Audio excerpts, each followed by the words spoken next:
Dee Jepsen. I'm a professor and an extension safety specialist for agriculture safety and health, where I get to travel the state and do presentations and demonstrations about keeping everyone safe while they're working on the farm.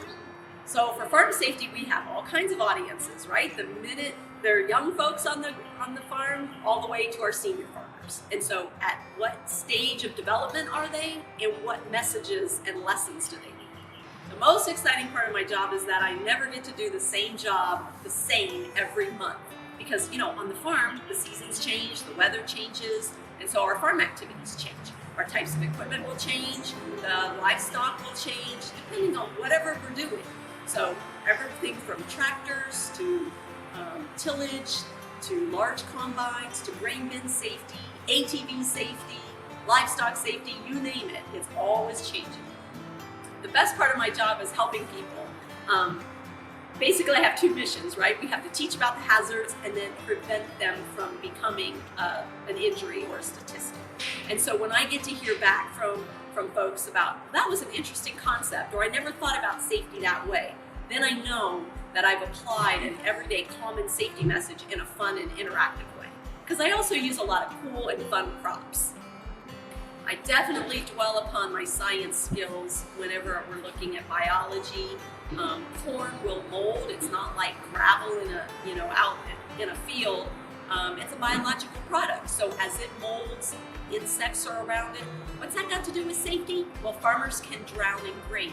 And so when the grain molds inside of the farm bin, we teach farmers not just how to regulate their bins and do that safely for their product, but safely for themselves as they go in and clean out their bins. And that's the science part. I use a lot of math too when we think about reaction time. How quick do you have to be versus how quick a piece of equipment can be, or how fast a livestock can charge at you. And so we use a lot of distances and I'm trying to think mathematical equations, a little bit of physics too on acceleration and speed. Well, I'm a person who enjoyed my science classes and biology classes. I was an outdoor kind of girl. So dissecting fetal pigs and frogs was really exciting for me. I don't get to dissect a lot of things and people, right, when I do.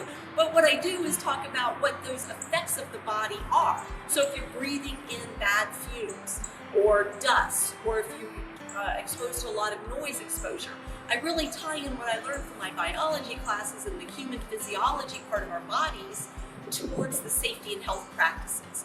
Are we going to wear earplugs, or what type of respirator do we want to wear?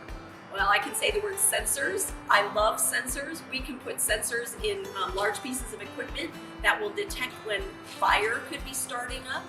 We have a lot of combine fires. So if there can be a sensor to note that something is getting hot on a bearing. We can put sensors around our grain bins to monitor dust.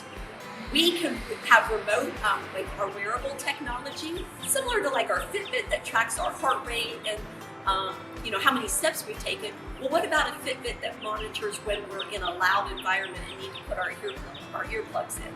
Or if we're in an area that would go off if there's dangerous gases around a manure pit or a silo. Let me use an example also about seat belts, right? So have you ever been in a car that has that automatic seat belt that just comes right across? I don't think they use those anymore because people didn't like them. So we still have to manually take, and we have to hook up our seatbelt. What about on farm machinery? What about on skid loaders? They have to take and attach the seatbelt. So if that seatbelt's not engaged, then that piece of equipment's not going to move. This gets to some of that sensors and technology.